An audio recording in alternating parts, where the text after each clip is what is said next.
Esta mañana es un placer tener con nosotros al doctor Juan Antonio del Monte Madrigal. Él es coordinador de legislación política migratoria del Colegio de la Frontera Norte, es doctor en ciencias sociales por el Colegio México, también es profesor investigador del COLEF, adscrito al Departamento de Estudios Culturales y candidato al Sistema Nacional de Investigadores. Sus líneas de investigación son movilidades transfronterizas e inmovilidades poblacionales, precarización y violencias, culturas urbanas y procesos visuales.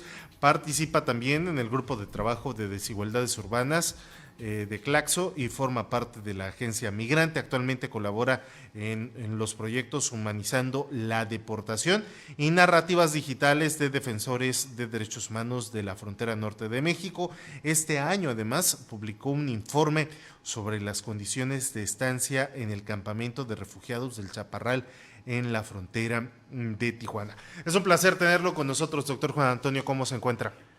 ¿Qué tal, Alberto? Muchas gracias por la invitación. El placer es mío de estar aquí contigo platicando. Enorme la trayectoria que tiene y es precisamente de los temas o el tema central que nos atañe esta mañana es el de la migración, el tema de la reimplementación de los protocolos de protección al migrante. ¿Qué nos puede decir en este sentido, doctor? Sí, muchas gracias. Mira, creo que lo primero que podría decirte es que el tema de los protocolos de protección al migrante es un tema disputado políticamente de manera muy fuerte en Estados Unidos y es un problema que viene pues desde la administración de Donald Trump y que la administración de Joe Biden ha querido suspender. Sin embargo, es un problema que ahorita está en un estira y afloja judicial, ¿no? En estos últimos días. Quizá convenga recordar de qué se trata este programa, ¿no? Y el así llamado MPP, digamos, los protocolos de protección al migrante, que en Estados Unidos lo conocen de manera literal como Quédate en México, es ese programa que implementó el gobierno de Donald Trump para que aquellos migrantes que quisieran solicitar asilo en Estados Unidos esperen en México su procesamiento, ¿no? Sus audiencias y digamos todo este largo proceso que pues es un proceso que dura más de un año, ¿no? En la Corte Migratoria en Estados Unidos, ¿no? Esto, digamos, con el argumento de que tenían completamente excedido el sistema de alojamiento de migrantes. Sin embargo, pues habría que decir un par de cosas, ¿no? Si bien se llama protocolos de protección al migrante, pues distintas organizaciones de la sociedad civil como Human Rights First, Human Rights Watch, han señalado, han reportado que pues no se protege mucho a los migrantes con estos protocolos, ¿no? Al contrario, los migrantes están expuestos a una serie de condiciones violentas de este lado de la frontera, ¿no? Son pues personas que están solicitando refugio o protección internacional en mayor o menor medida porque están siendo violentados en sus países de origen. Por otro lado, este protocolo de protección al migrante, pues hay que decir que es con todas sus letras, ¿no? En realidad es un programa para disuadir las solicitudes de asilo, ¿no? Para que las personas que están solicitando protección internacional dejen de hacerlo, ¿no?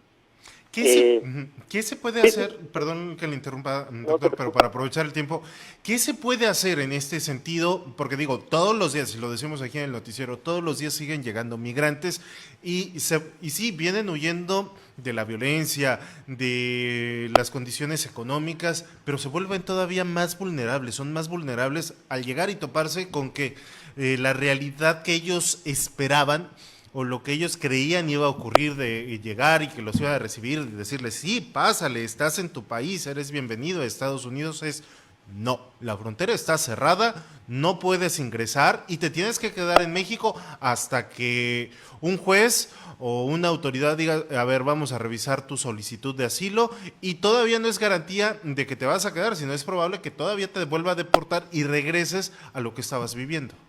No, sin duda, y eso es ahorita justamente el pleito que está sucediendo en Estados Unidos y en el que estamos expectantes, ¿no? Así, en un resumen rapidísimo de lo que sucedió en la última semana, un juez federal, digamos, designado por Trump, allí en Texas, ordenó reinstalar el programa del MPP bajo los argumentos de que la administración Biden no consideró ciertos factores como el número elevado de detenciones en la frontera que se están sucediendo por la pandemia. Sin embargo, digamos, la administración Biden apeló en las cortes de apelaciones. ¿Quién le negó esa apelación? Y entonces escaló el tema a la Suprema Corte y ya fue que el juez Alito, pero esto fue el viernes, o sea, hace unos días. Pasaron muchas cosas este fin de semana. Sí, muchísimas cosas. Otorgó la suspensión de manera temporal y entonces le dio un pequeño margen a la administración Biden para, digamos, encontrar otro tipo de recursos para no reinstaurar. Es importante mencionar que Biden, una de sus promesas más fuertes en materia migratoria fue acabar con este programa, ¿no? Porque, digamos, argumenta que es una política no humanitaria que no va con los valores, digamos, estadounidenses norteamericanos. Entonces, respondiendo un poco a tu pregunta, como que los esfuerzos tendrían que ir en ese sentido, presionar a que la administración norteamericana actual no reinstale este programa. Es importante también mencionar que está en otro lugar en las relaciones diplomáticas México-Estados Unidos, ¿no? Todos sabemos que Trump presionaba muchísimo con los aranceles económicos a México. ¿Quién debía aceptar este tipo de presiones y de condiciones como el hecho de aceptar a migrantes que están solicitando asilo en Estados Unidos que esperen en México, ¿no?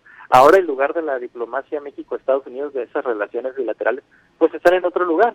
Incluso la argumentación Biden dijo que uno de los principales argumentos por el cual reinstalar el MPP es un peligro, es que pone en riesgo las nuevas condiciones con relaciones que hay con México, ¿no? Entonces, bueno, eso es algo en lo que hay que poner ojo, ¿no? Ya es otro momento en el que estamos, digamos, entre México y Estados Unidos. ¿Ha tenido o tiene control Estados Unidos del tema? Y voy también el hecho por las promesas que hizo Joe Biden durante la campaña y que se esperaba ocurriera otra cosa ahora como presidente. Sí, claro. A mí me parece que respondiendo sucinta y escuetamente a tu pregunta, me parece que no tiene del todo el control, ¿no? Y que justamente tiene una presión muy severa por parte de, digamos, de los más conservadores en Estados Unidos de este discurso de que hay una crisis en la frontera, ¿no?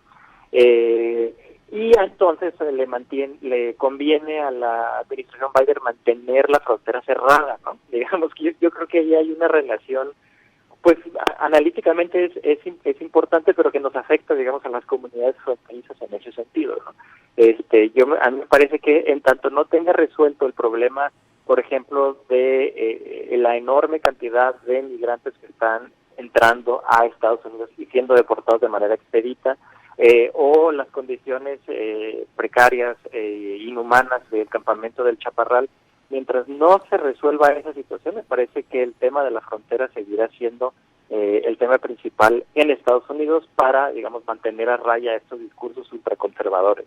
Dos últimas preguntas. La primera, ¿qué responsabilidad tiene de todo esto México también? Y más que nada, porque tanto ha sido el discurso tanto del presidente de la República como de la misma secretaria de Gobernación cuando ha venido aquí a la ciudad o aquí al estado, como de otras autoridades, de que no reconocen que exista una crisis migratoria. Esa sería la primera. No, definitivamente es una responsabilidad del mismo tamaño que la que tiene Estados Unidos, porque el gobierno mexicano tiene un discurso ambivalente, un discurso en el que dice ser una política humanitaria, pero en los hechos, ¿no? Y esto lo dijo desde que llegó a la presidencia López Obrador y la Secretaría de Gobernación, pero en los hechos vemos que están militarizando la gestión de la migración, por ejemplo, ¿no? Están yendo con Estados Unidos, básicamente, en las formas de administrar y ordenar los flujos migratorios, que tiene que ver en el fondo con contener la migración hacia el norte, ¿no? Es decir, entonces, estas soluciones diplomáticas de invertir en el desarrollo centroamericano, bueno, son soluciones parciales, ¿no? Que en realidad no están, o sea, que lo que quieren es justo disuadir la migración hacia el norte, pero no están solucionando el problema de fondo, que tiene que ver con la descomposición de las instituciones gubernamentales, básicamente en Centroamérica. Y la segunda y última, ¿cuál podría ser la mejor solución? ¿Cuál consideras que podría ser la mejor? ¿Dejarlos entrar, deportarlos a su país de origen o permitirles aquí en México decirles, ¿sabes qué? Pues quédate aquí te ofrecemos todo, que también son opciones que ha puesto sobre la mesa el gobierno, ¿no? Yo creo que anteponer ante todo la idea de que emigrar es un derecho que todo ser humano tiene, es una respuesta que coordinadamente pueden tener los gobiernos, tanto mexicanos como estadounidenses, ¿no?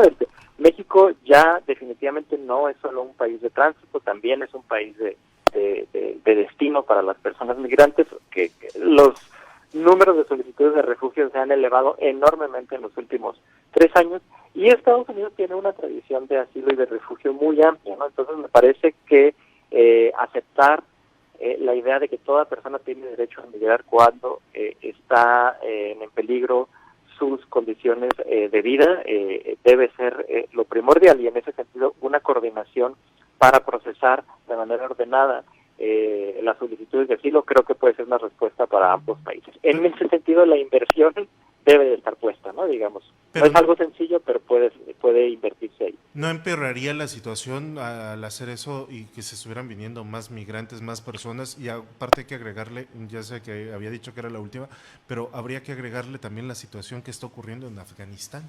Sí, por supuesto. Es decir, lo que sucede en Afganistán es lo más mediáticamente visible de un problema de violencia e intervención que ha sucedido, digamos, en regiones africanas, y no se diga pues en Centroamérica o en el Caribe, ¿no? Por ejemplo, la cuestión haitiana.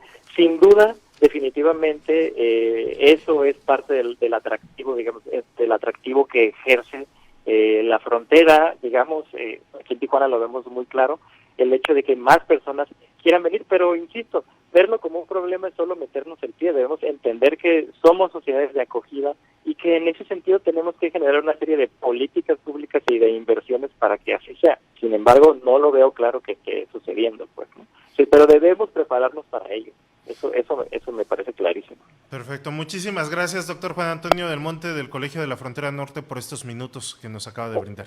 Un placer, Alberto. Muchos saludos a ti y a tu auditorio. Igualmente, hasta luego. Muy buen día.